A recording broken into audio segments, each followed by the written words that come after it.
The light didn't rotate, it pulsed. Flash, click, flash. I stood on the jagged rocks of the Maine coast, watching the black stone tower bleed into the Atlantic. But the lens wasn't made of Fresnel glass. It was a massive, translucent human cornea stretched over a frame of whalebone. Every time the light sparked, I could see the network of capillaries within the lens flaring red, a biological filter for a light that shouldn't be possible. The sound wasn't the crashing of waves, it was the rhythmic metallic grinding of a massive submerged gear. I looked out at the dark water and saw the fourth gear rising from the surf, a ring of calcified teeth, miles wide, dragging the tide back and forth with a mechanical violence. The Carver hadn't just built a lighthouse, he had built a regulator for the planet's rotation. As the beam of the corneal lens swept over me, I felt a sharp, stinging heat in my own eyes, a synchronization pulse that told me I was no longer just a witness.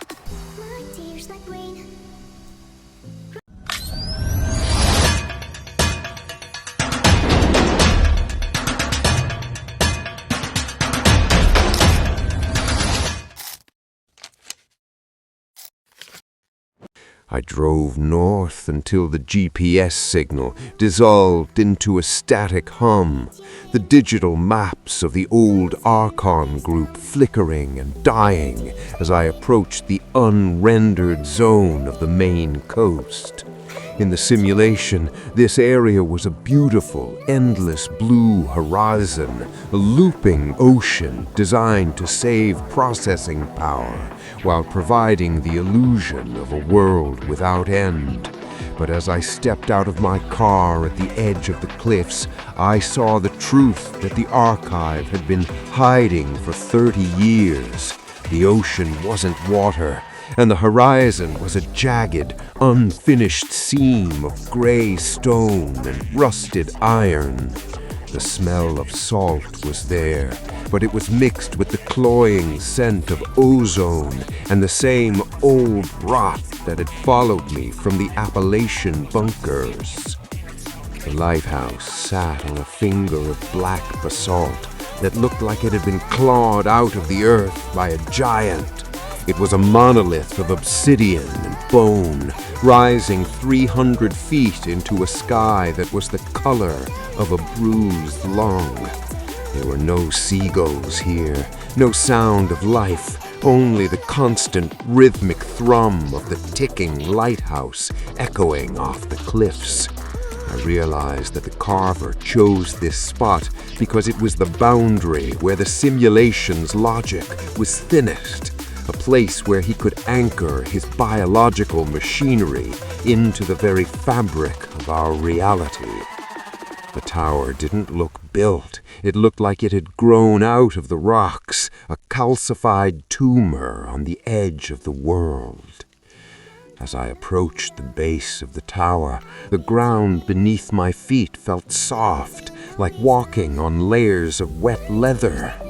I looked down and saw that the sand was actually millions of tiny pulverized teeth, bleached white by the sun and polished smooth by the churning gray tides. The Carver had been harvesting the coast for decades, using the calcium of 1,000 deleted assets to build his beacon. Every step I took felt like a trespass on a grave, the silence of the cliffs pressing against my eardrums with a physical weight that made it hard to breathe. I was at the end of the map, and the only thing left was to climb. The door to the lighthouse was a heavy slab of translucent amber, and inside I could see the silhouette of a human nervous system suspended in the resin. It didn't have a handle, it had a bone socket perfectly sized for the winding key that had become my only companion in this nightmare. I felt the key vibrate in my pocket, a frantic, high-pitched ringing that signaled the sink was near. I hesitated, looking back at the gray, mechanical sea, and for a moment I considered throwing the key into the depths and walking away. But the Carver's journal was clear. If the lighthouse didn't blink, the world would never wake up. It would simply rot in the dark. I inserted the key and turned it, the amber door groaning as it swung open on hinges made of interlocking finger bones. The air that rushed out of the tower was ice cold and smelled of ancient, stagnant seawater and burnt hair. I stepped into the spiral staircase, my torchlight reflecting off the walls of polished obsidian, and I began the long ascent toward the fourth gear. Every floor I passed was filled with calibration equipment, vats of preservative fluid, coils of copper wire, and jars containing the eyes of those who had seen the great skip begin. I wasn't just climbing a tower. I was climbing the spine of a god that the Carver was trying to resurrect. Location: Penobscot Black Beacon, Maine coastline. Victim: Silas Vance, the final Watchman. Unknown. The Watchman's lens is a masterpiece of biological optics, a massive, functioning human cornea that has been surgically expanded to a diameter of 12 feet. It's suspended in a frame of whalebone and ivory, connected to a series of ocular muscles that have been reinforced with carbon fiber to allow for a rapid, rhythmic blinking motion.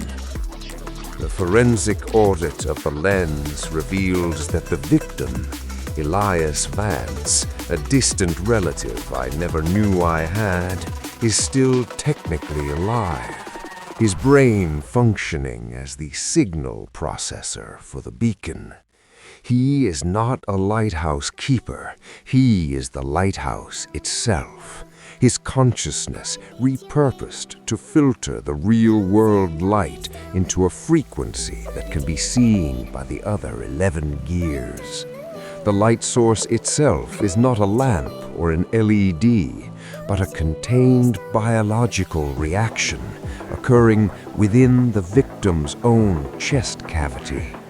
The Carver has replaced Elias's heart with a bioluminescent core, a pulsing organ that generates a blinding violet-white light every time the winding key is engaged.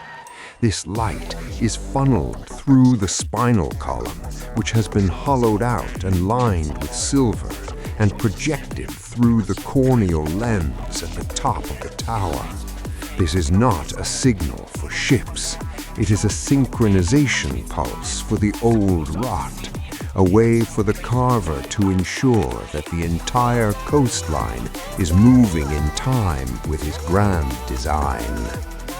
Dr. Eris Thorne refused to join me for this audit, his mind finally breaking after the horrors of the Appalachian engine.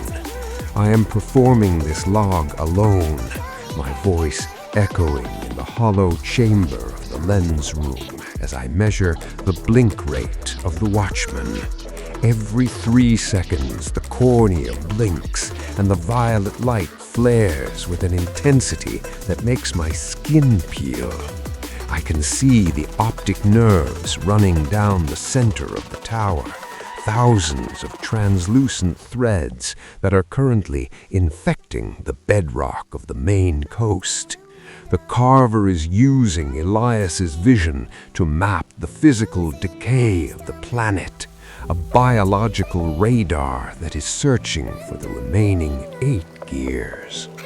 The level of neural architecture here is staggering, as the Carver has managed to preserve Elias's personality to act as a governor for the light's intensity. On the walls of the lens room, I found visual records, sketches of the horizon as it appeared before the simulation, showing a world where the stars were different and the moon had a face of gears. Elias wasn't just watching the sea, he was watching the coming change. His eyes adjusted to a spectrum of reality that the Archon group tried to delete. The Carver didn't blind him, he gave him the only eyes capable of seeing the truth of time. I found the fourth tooth embedded in the Watchman's remaining tear duct, a small ivory shard marked with the Roman numeral 4.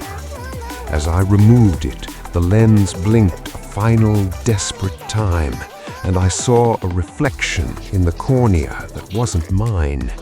It was a vision of a city beneath the waves, a place of ticking cathedrals and bone towers where the fifth gear is currently being wound. The Carver isn't just staying on land. He is reclaiming the oceans that the simulation turned into a loop. I clutched the tooth in my hand, the heat of the Watchman's light still burning in my retinas, and I knew that my next descent would be into the dark water. Chapter 3. Intense scene. The hook reprise. The light didn't rotate, it pulsed. Flash, click, flash. I stood on the jagged rocks of the Maine coast, watching the Blackstone Tower bleed into the Atlantic. But the lens wasn't made of Fresnel glass. It was a massive, translucent human cornea stretched over a frame of whalebone. Every time the light sparked, I could see the network of capillaries within the lens flaring red, a biological filter for a light that shouldn't be possible. The heat from the beam was so intense that it made the very air sizzle, the smell of salt and scorched ozone filling my lungs with every breath. The sound wasn't the crashing of waves, it was the rhythmic, metallic grinding of a massive submerged gear.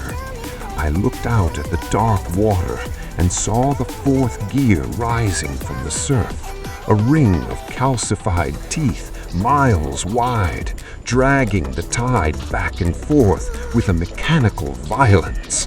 The Carver hadn't just built a lighthouse, he had built a regulator for the planet's rotation, a way to force the physical tides to match the biological clock in my pocket. As the beam of the corneal lens swept me, I felt a sharp, stinging heat in my own eyes, a synchronization pulse that told me I was no longer just a witness. I was being indexed by the tower. "Elias?" I whispered, though I knew the man inside the tower was long gone.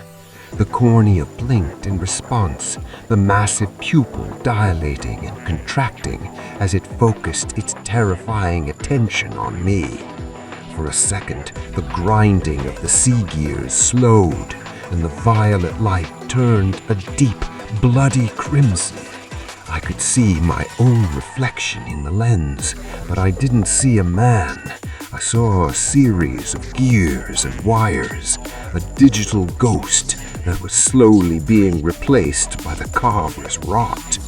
The lighthouse wasn't just a beacon, it was a conversion chamber, turning everything it touched into a component for the bone clock. I reached out to touch the obsidian surface of the tower, and the vibration nearly threw me off the cliff. It wasn't a hum, it was a scream, a high-frequency vibration that sounded like a million voices all trying to tell the time at once.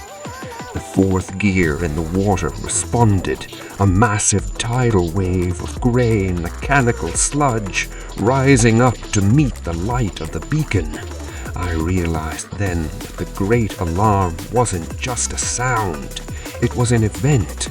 The Carver was using the lighthouse to wind the ocean, turning the very tides into a mainspring for his final masterpiece. The pressure in the air spiked, my ears popping as the Watchman's lens flared with a final blinding light. The fourth tooth in my hand began to vibrate, its Roman numeral glowing with a sickly violet energy that matched the beacon. I saw the coordinates for the fifth gear unfolding in the sky above the sea, a point in the mid-Atlantic where the water was swirling into a perfect 60-mile clock face. The Carver was moving the alarm to the deep, and I was the only one who could follow the signal. The ticking lighthouse had done its job.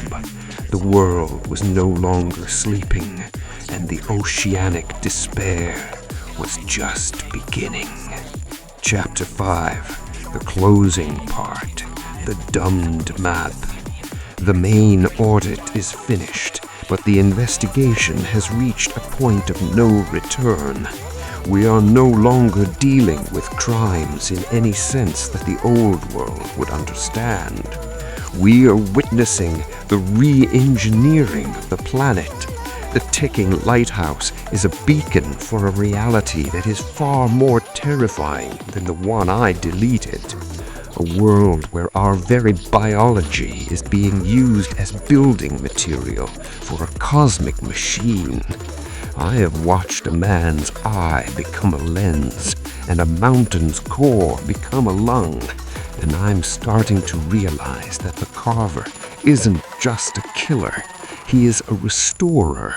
He is bringing back the world as it was before the Archon group tried to optimize it into a digital paradise.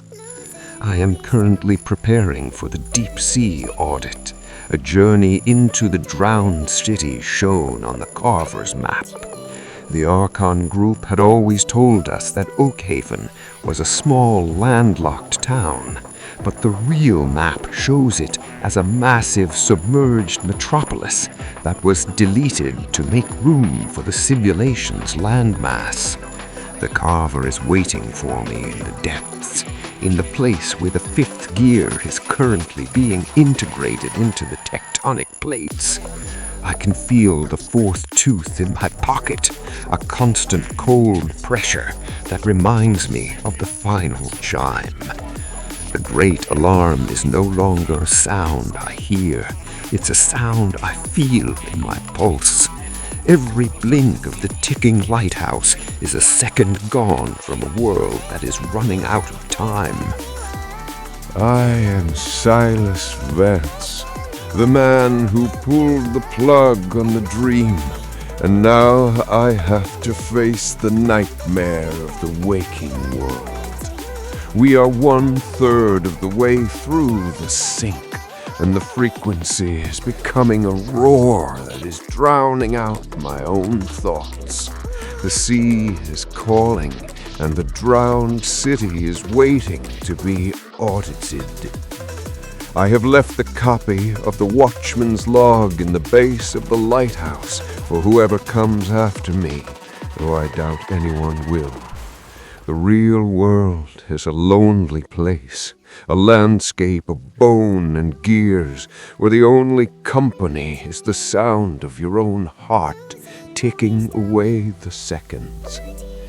The Carver's journal says that the fifth clock will strike in a place called the Abyss of Memory, and I am starting to fear that the memory is mine. Stay awake, stay alert. The tide is coming in, and it's made of metal.